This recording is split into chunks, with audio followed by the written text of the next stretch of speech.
A noite dos UFOs na Bélgica. A onda triangular que desafiou um país inteiro. Era o fim de uma noite fria na Bélgica quando o primeiro alerta ecoou pelo rádio da polícia, em novembro de 1989. A mensagem, carregada de hesitação, descrevia luzes estranhas pairando sobre a região de Eupen, próximas à fronteira com a Alemanha. Os agentes, acostumados a lidar com situações de rotina, tentavam entender se aquilo era algum tipo de manobra militar, um drone experimental ou apenas um equívoco causado pela imaginação dos moradores.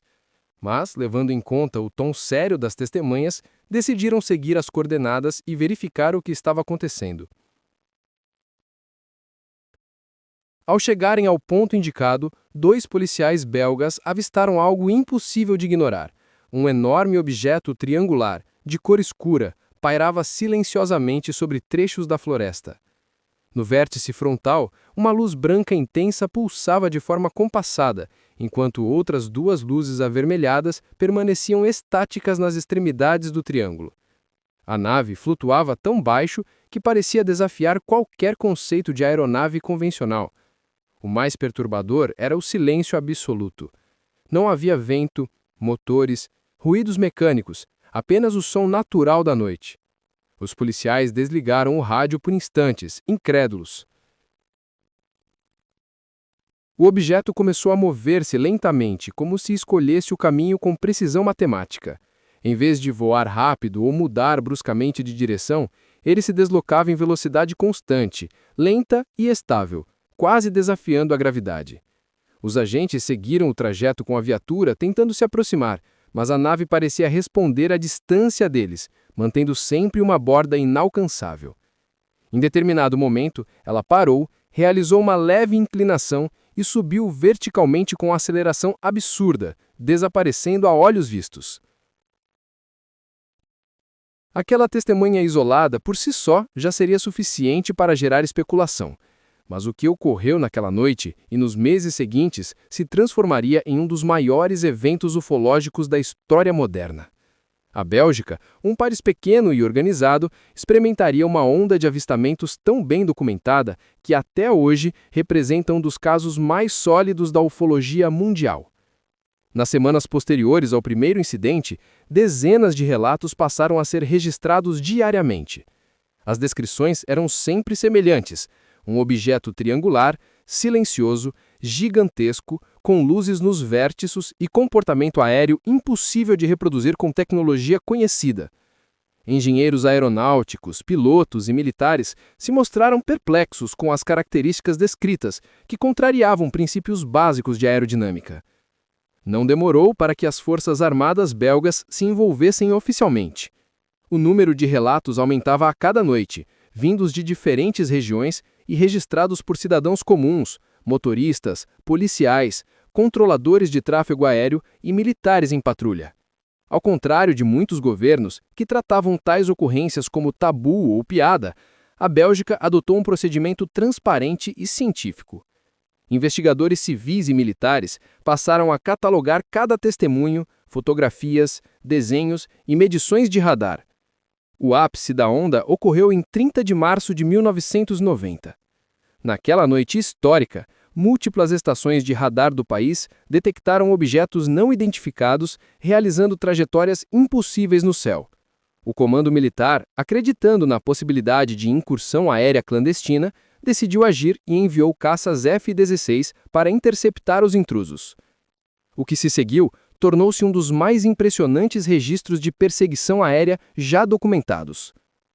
Os radares dos F-16 travaram o sinal dos objetos, que pareciam se mover em padrões erráticos. No entanto, cada vez que os caças se aproximavam, os alvos executavam manobras que destruíam qualquer tentativa de interceptação.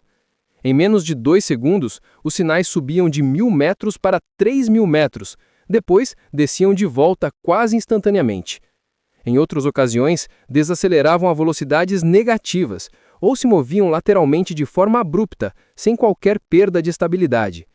Essas mudanças bruscas de velocidade exigiriam forças gravitacionais impossíveis para qualquer piloto humano suportar e inviáveis para aeronaves conhecidas.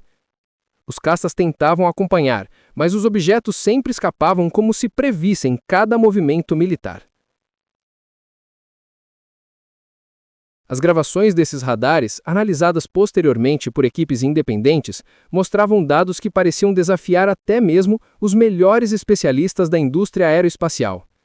Muitos engenheiros afirmaram publicamente que, se aqueles números fossem de origem terrestre, representariam uma tecnologia séculos à frente de qualquer desenvolvimento conhecido. Do ponto de vista civil, a onda produziu centenas de testemunhas confiáveis. Em várias cidades, pessoas observaram objetos triangulares pairando sobre casas, estradas e áreas industriais.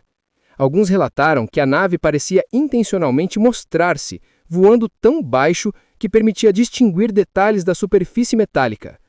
O objeto, apesar de enorme, muitos estimavam entre 20 e 50 metros de comprimento, permanecia absolutamente silencioso, o que contrariava qualquer princípio de voo convencional. O caso mais icônico, porém, foi registrado por Patrick Dalruelle, um engenheiro belga que conseguiu fotografar um dos objetos com clareza notável. A imagem, amplamente conhecida, mostra um triângulo com luzes nos vértices e, por décadas, foi considerada a foto mais importante da ufologia mundial. Embora anos depois o próprio autor tenha dito que a foto era uma maquete pendurada por fios, investigações independentes contestaram essa retratação tardia, observando inconsistências no suposto modelo apresentado. O governo belga, pressionado por organizações científicas e pela comunidade internacional, realizou conferências de imprensa inéditas. Numa delas, o general Wilfried de Bruer, figura respeitada das Forças Armadas, admitiu oficialmente que existiram objetos triangulares realizando manobras impossíveis nos céus da Bélgica durante meses. Ele enfatizou que não havia nenhuma evidência de operações secretas da OTAN, dos Estados Unidos ou da União Soviética naquele período. Em suma, não eram aeronaves militares conhecidas. Mas, mesmo assim, o governo evitou conclusões precipitadas.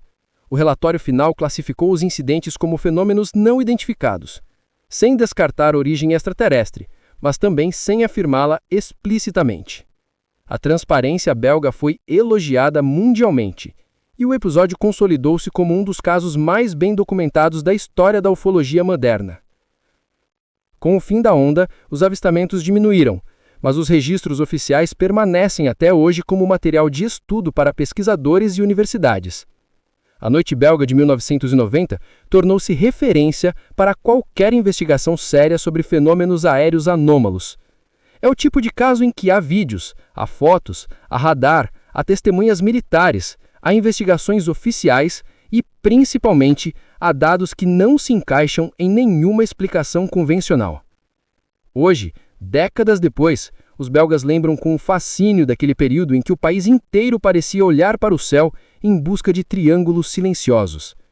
Muitos acreditam que a tecnologia observada naquela época ainda não existe, pelo menos não publicamente. Outros defendem que o fenômeno tinha intenção própria, quase pedagógica, mostrando-se a um país que reagiu de forma transparente e madura. A onda belga permanece viva na memória de quem a presenciou e, no campo da ufologia séria, representa um dos capítulos mais sólidos, intrigantes e provocadores já registrados. Uma noite em que o céu europeu abriu suas portas para algo que desafia a compreensão humana até hoje.